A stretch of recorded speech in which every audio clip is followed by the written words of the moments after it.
Hi, I'm Shannon. I clearly don't get in front of the camera much because I hate it. So I've actually been seeing a psychologist to help me work through some things, and her advice is to basically try and throw myself in the deep end and do things that make me uncomfortable. And my good friend Amy Triscari shared her birth story last month and has encouraged me to do the same. And with November being World Premature Baby Awareness Month worldwide, I thought I'd share my birth story. So I'm 35 and I've had endometriosis since I was probably about 18. So I always thought that I would have a lot of trouble falling pregnant. I knew I wanted kids one day, but never really knew if it was actually going to happen. So I think probably to protect myself in a way, I guess, I just kind of was I've never been into babies or anything like that. If someone has a baby, I'm not really that interested in it, but I think I just sort of protected myself by not really being interested in anything baby-like. But got married and we were renovating our house. My husband and I weren't even living together at the time because of the renovations. Me and Iggy were living at my parents' and my husband was living at the house during the renos, and I fell pregnant unexpectedly. And up until that point, I really knew nothing about falling pregnant or being pregnant or anything like that, and thought that once you make it to the 12-week mark, everything's great and safe from then on. And it wasn't until my best friend suffered a stillbirth, which a lot of you will know about already, that really shook things up for me. And I think I really felt on edge for my pregnancy, feeling like I'd expected that it was going to be difficult, and it happened really easy, so it seemed like it was too good to be true, and that at no point can you ever truly relax and feel safe during pregnancy, because you can suffer a loss at any time. I also felt really guilty that I fell pregnant easily, because I know there's so many people that do struggle, and I thought I was going to be one of them. So I felt guilty, I felt worried. Coupled with the fact I also had something called hyperemesis, which is basically severe sickness throughout your entire pregnancy. So if you've ever had morning sickness, you'll know that it's pretty awful. This is like that on crack. So picture the world's worst hangover you've ever had times a million, all day long, with nothing in sight. I couldn't eat anything. I couldn't drink water. I would vomit at all hours of the day. I'd be driving along and have to pull over the car. I vomited in my car. I vomited in my boss's bin. I vomited everywhere. And that fear of not knowing when you're going to vomit is quite debilitating. And the thought of spending 9 months pretty much on bed rest or feeling extremely, extremely sick, it's hard. It was a really hard pregnancy. So I didn't get to enjoy my pregnancy at all. I almost felt like my body was rejecting it, and that I was just waiting for something to go wrong. And that feeling of it happened too easily, and my body isn't taking to it, that surely something is going to go wrong. Yeah, it was hard. I also had to go to hospital because I was so unwell. I needed to be put on a drip and monitored, just because I literally couldn't keep any food down at all. And I was pretty sick up until about 4 or 5 months into the pregnancy. I was prescribed anti-nausea medication that they give to cancer patients, and that just made it worse. The only thing that worked was an over-the-counter sedative, basically. So I felt incredibly drowsy on top of the feelings of being pregnant that people know about.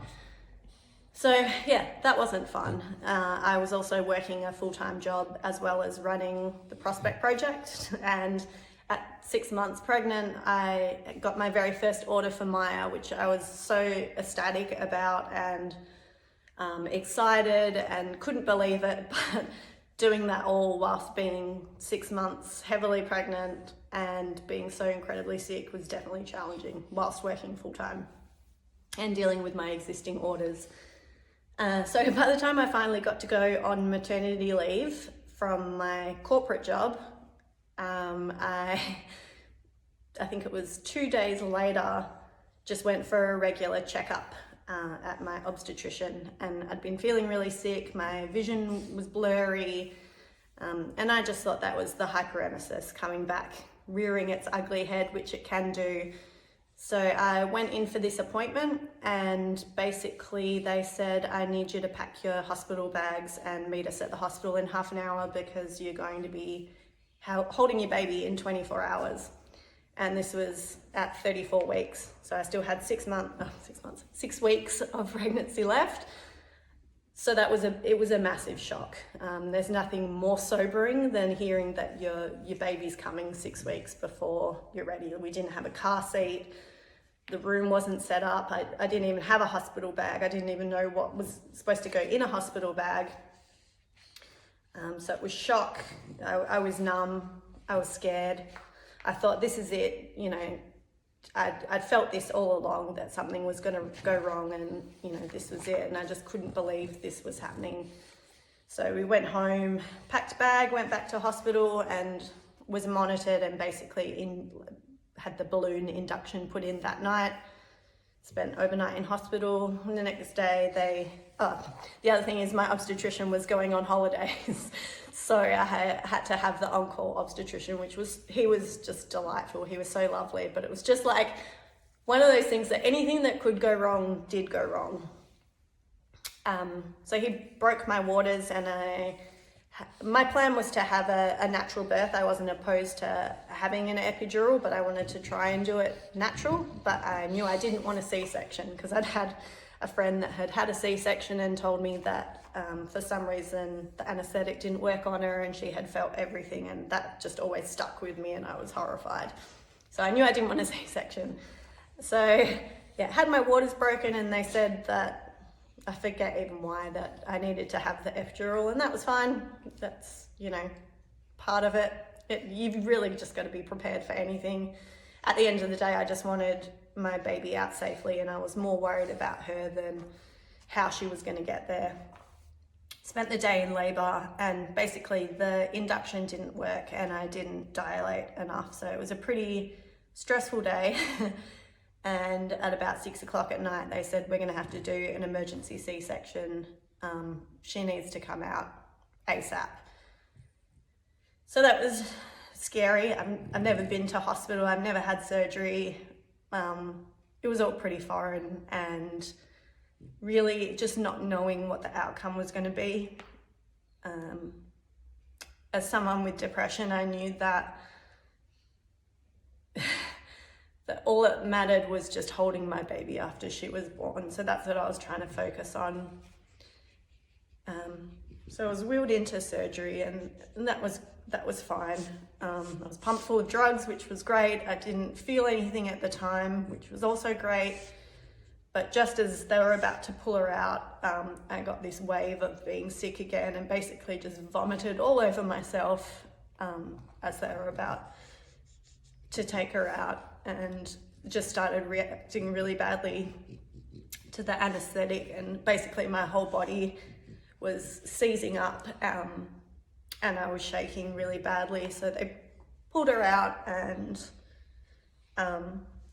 basically held her next to my head while I was out of it. I didn't get to hold her, didn't get to feed her. She was pretty much whisked away straight away because she wasn't breathing properly. And I was wheeled into recovery, where I wasn't doing too well either. And yeah, that was it. I wasn't allowed to see her. I wasn't allowed to hold her. And it was hard, I'm not gonna lie. That was probably the hardest part. That night was spent just trying to express any milk that I could, even though my body wasn't ready. Because I wasn't doing that great, I wasn't even allowed to see her the next day until about 24 hours after she was born.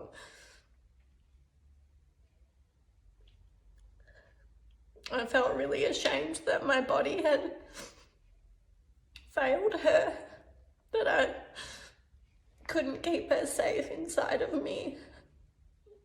And I didn't really know whether she was going to make it or not. So she was staying in the neonatal intensive care unit at St John of God, Subi. And I finally got to be wheeled down to see my baby for the first time 24 hours after she was born, and she was so little. She was just skin and bones, and she was on a breathing machine. She had a feeding tube in her nose. She had a drip in her arm. She had heart rate monitors and tubes coming off everywhere on her body. And she stayed in ICU for 2 weeks, where she was just in the best hands. The staff there, well, honestly, they saved her life. They saved our sanity.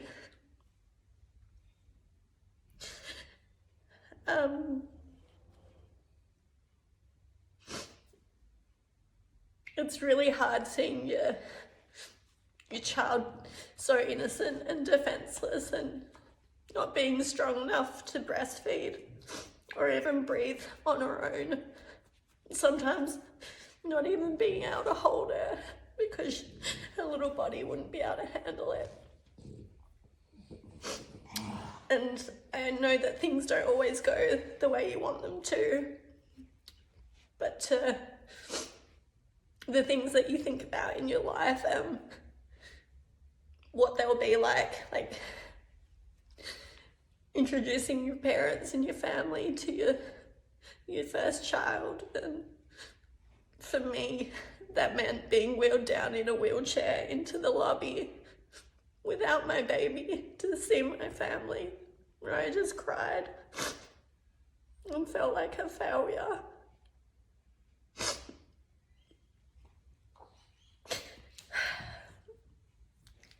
It meant going home without my baby and just traveling 3 times a day to see her and just hoping that she'd get better. And everyone talks about how the day their kids are born is the best day of their life, but for me, it was the best and the worst day of my life. That's the only way I can describe it. It was so incredibly scary. And I'm so happy that she's here and she survived, and that just wouldn't be possible without the staff in the neonate ward. They were just incredible. And having had 2 friends whose kids have also had stays there, everyone that I've spoken to cannot say how amazing they are. So with that being said, and Ella's now 2 years old, and you wouldn't even be able to tell that she's a little preemie baby by looking at her. She's normal size, she's happy, her development is coming along well. In honour of the amazing work that they do in neonates at St John of God, Subi, Ella's donating a $100 voucher to Mary Street Bakery in West Leedy to neonates so they can get coffee, morning tea, whatever they want. I know it's nowhere near enough for what they've done for us, for our family, but it's just a small token to say the work you do is just incredible. You're saving lives and you're doing so much for families, and to keep it up. And it's Thank You NICU Day on the 27th of November. So for those that have had preemie babies, please give back to those that have given so much to you.